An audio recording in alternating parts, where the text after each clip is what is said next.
I made a video recently about the brain and the mind as being a kind of Heath Robinson device in which the different components were kind of kludged together, with the result of that kludging possibly being the creation of anomalous artifacts. And the examples I gave there were things like gods and angels, which might be either completely spurious steam above the conceptual factory, but also could be thought of as kind of spandrels, exaptative products which might serve some kind of useful purpose, even if it's just to flesh out interesting mythological stories. But what I've been thinking of in relation to that really is language, really. I've been looking at Steven Pinker's Stuff of Thought again, which is a great book. I love Steven Pinker's writing. It's so clear and lucid. And I have something to say about that as well, actually, at some point. But in the Stuff of Thought, the subtitle of that book, first off, is Language as a Window into Human Nature, which I think I've mentioned before. And by that whole title, really, what he's saying, I think, is he's adopting a post-Chomskyan approach whereby language is innate. The ability to learn language is innate and has some kind of innate structure, which he sometimes refers to as mental ease. And that innate language structure, he seems to be saying, maps onto what he calls human nature.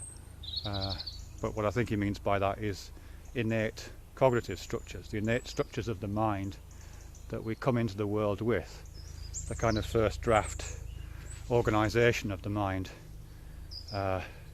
that gets subsequently rewritten by experience, but the mind has this kind of set of loosely organised structures, as opposed to the blank slate, which is his previous book. Okay, so to the extent that language is a window into human nature, what he means is that buried within the structures of language is information about the deep structures of human thought. At least that's how I'm interpreting it. And what he points out, just this little fragment I was reading this morning in this book of his, is to do with something that I think relates to this kludgy brain stuff I was talking about in a previous video. And what he's talking about is that when we speak, when we write, when we use language, expressive language, there's always a series of trade-offs in operation. I can't remember the exact list he gives, but it's something like transparency, extent of the vocabulary, length of words, one or two other qualities that language needs to have. Language needs to be transparent enough that it's clear what you're talking about. It needs to have a wide enough vocabulary that you can express everything that needs to be expressed in your environment and culture that you're embedded. That vocabulary needs to be flexible enough to just to have multiple uses and to kind of fit itself to the world around you.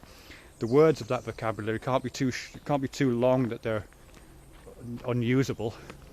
And here I'm reminded of the word on the first page of Finnegan's Wake, the James Joyce book, which is this like 180 character word which is supposed to express the sound made at the fall from grace in the Garden of Eden, which is a fantastic idea.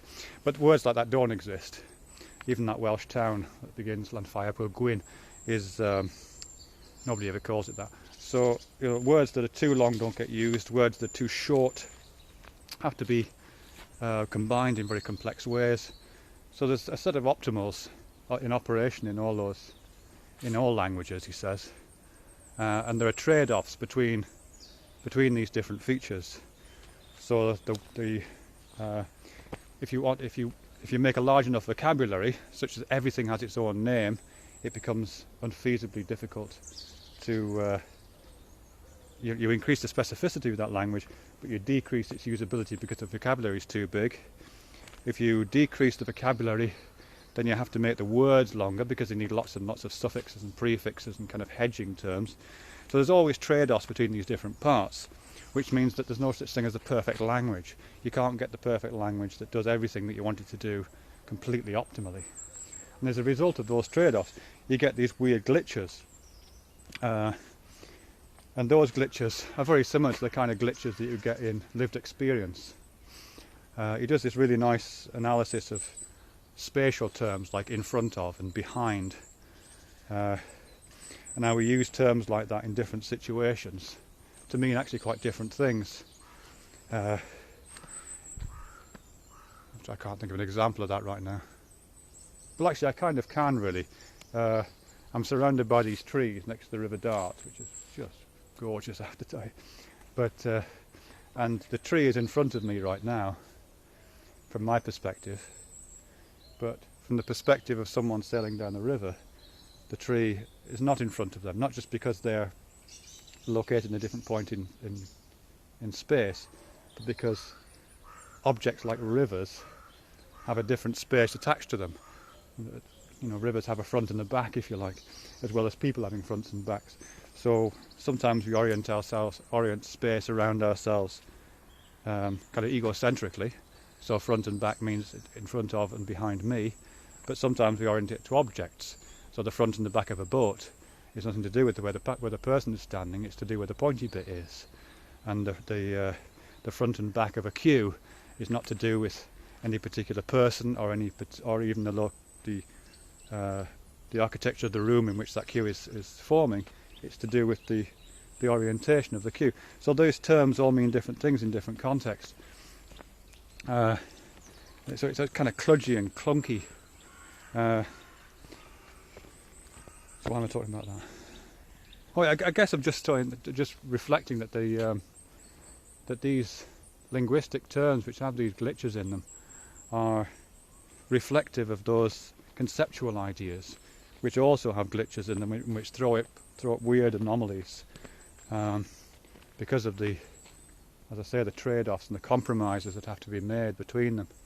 And those trade-offs often produce strange artifacts. I mean, a lot of poetry, a lot of jokes actually. A lot of jokes are based on those kind of strange linguistic misunderstandings, if you like. But those misunderstandings are a result of the way that language works. Just going to step off the path here because there's a bicycle and a dog coming simultaneously. So as I say, a lot of jokes tend to work on those misunderstandings. And a lot of drama and tragedy is based around similar kind of word play, which is also concept play.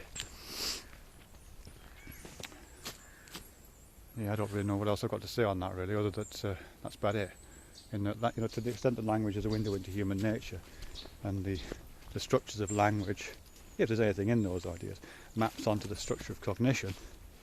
And if that structure of cognition is a result of a kind of kludgy local solutions to contingent problems, and language is also a set of local solutions to contingent expressive problems, then you're going to get these weird anomalies. You're going to get meaningless sentences and poetic sentences and strange pataphysical weirdnesses emerging in language and in thought, as I think we do. Just look at this river. I'm just standing by the edge of it now. Absolutely superb.